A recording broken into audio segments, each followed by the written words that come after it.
আসসালামু আলাইকুম, আনায়াস মম কিচেন। আজকে আমি খুবই মজাদার একটি রেসিপি শেয়ার করব, আর সেটা এই গরমে কিন্তু প্রচণ্ড তৃপ্তি দেবে এমনই একটি রেসিপি শেয়ার করব। তো গরমে খুব খাবার দাবার অসহ্য লাগে, তো আজকে এই গরমের জন্য খুবই ঠান্ডা একটা রেসিপি নিয়ে এসেছি। তো আশা করি ভালো লাগবে, আর ভালো লাগলে অবশ্যই আমার চ্যানেলটা সাবস্ক্রাইব করবেন।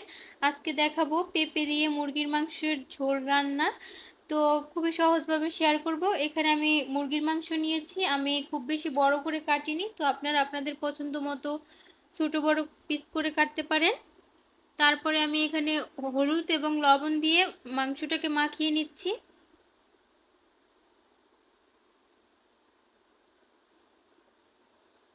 তো মাখানো হয়ে গেছে, এবারে আমি দিয়ে দিলাম প্যানে পর্যাপ্ত পরিমাণে তেল, আর তেল দিয়ে মুরগির মাংসগুলো আমি হালকা করে ভেজে নিব। খুব বেশি ভাজবো না, তাহলে মাংসটা ড্রাই হয়ে যাবে। তো আমি হালকা করে ভেজে নিব, আর মাংসটা ভাজার সময় অবশ্যই এটা হাই হিটে রাখবেন, না হয় কিন্তু মাংস থেকে পানি ছেড়ে দিলে সেটা খেতে ভালো লাগে না। তো অবশ্যই হাই হিটে রেখে মাংসটা ভাজতে হবে।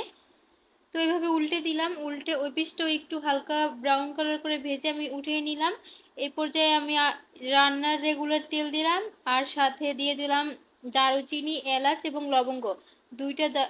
দুইটা দিয়ে দিলাম এলাচ, 3 টুকরা দারুচিনি, 4টা লবঙ্গ দিয়ে, আর দিয়ে দিলাম হাফ কাপের বেশি হবে একটু পেঁয়াজ কুচি। এই রান্নাটাতে পেঁয়াজ কুচি একটু বেশি ব্যবহার করতে হবে, কারণ পেঁয়াজটা বেশি দিলে রান্নার মানে ঝোলটা একটু ঘন হবে আর খেতেও বেশি ভালো লাগবে।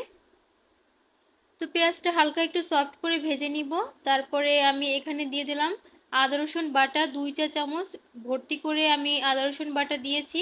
তারপরে আদা রসুনটা হালকা কিছুক্ষণ একটু ভেজে নিব, যাতে করে একটু কাঁচা গন্ধটা চলে যায়। তো আদা রসুনটা ভাজা হয়ে গেলে আমি সামান্য একটু লবণ দিয়ে দিলাম, মানে স্বাদ মতো লবণ দিয়ে দেব। আর দিয়ে দিলাম হাফ 1 চা চামচ হলুদের গুঁড়া।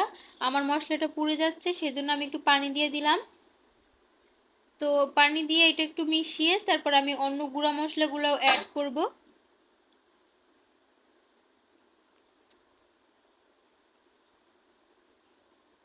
তো এই পর্যায়ে দিয়ে দিলাম আমি লাল মরিচের গুঁড়া হাফ 1 চা চামচ। ঝালটা আপনাদের পছন্দ অনুযায়ী দিবেন, তো আমি খুব বেশি ঝাল খাই না, তাই ঝালটা কমই দিলাম।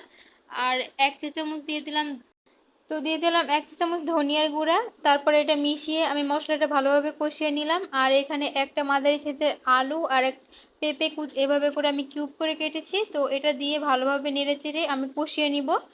আর এভাবে ঢাকনা দিয়ে দিলাম 5 মিনিটের জন্য লো আঁচে রেখে আমি এটাকে ভালোভাবে কষাবো। মানে এমনভাবে কষাতে হবে যাতে কষানোতেই মানে সবজিটা পুরো 80%-এর মতো সিদ্ধ হয়ে যায়। তো আমি 5 মিনিট পরে আবারও ঢাকনা খুলে দুইবার এভাবে নেড়ে চেড়ে দিব, আবার ঢাকনা দিয়ে দেব।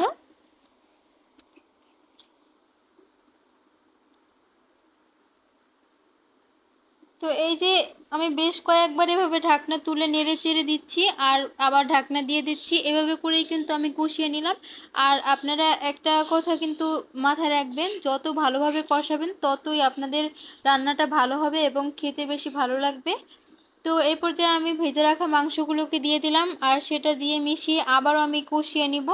মাংসটার সাথে কিন্তু খুব একটা বেশি একটু সামান্য সামান্য পানি আছে, তো এটার আবার এই পানি দিয়ে আমি এটাকে ভালোভাবে কষিয়ে নিব।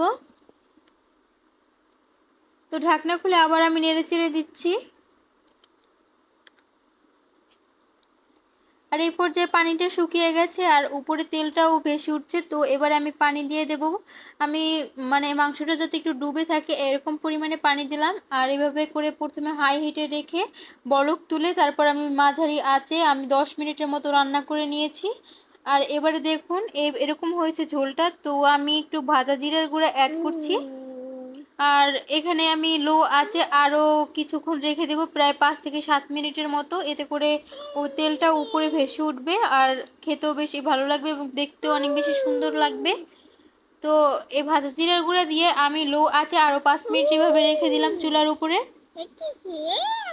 আর এই যে দেখুন এই পর্যায়ে আমার রান্নাটা পুরোপুরি কমপ্লিট। তো আশা করি ভিডিওটা ভালো লাগছে, আর ভালো লাগলে অবশ্যই আমার চ্যানেলটা সাবস্ক্রাইব করবেন। তো আজকে এই পর্যন্তই, সবাই ভালো থাকবেন, আল্লাহ হাফেজ।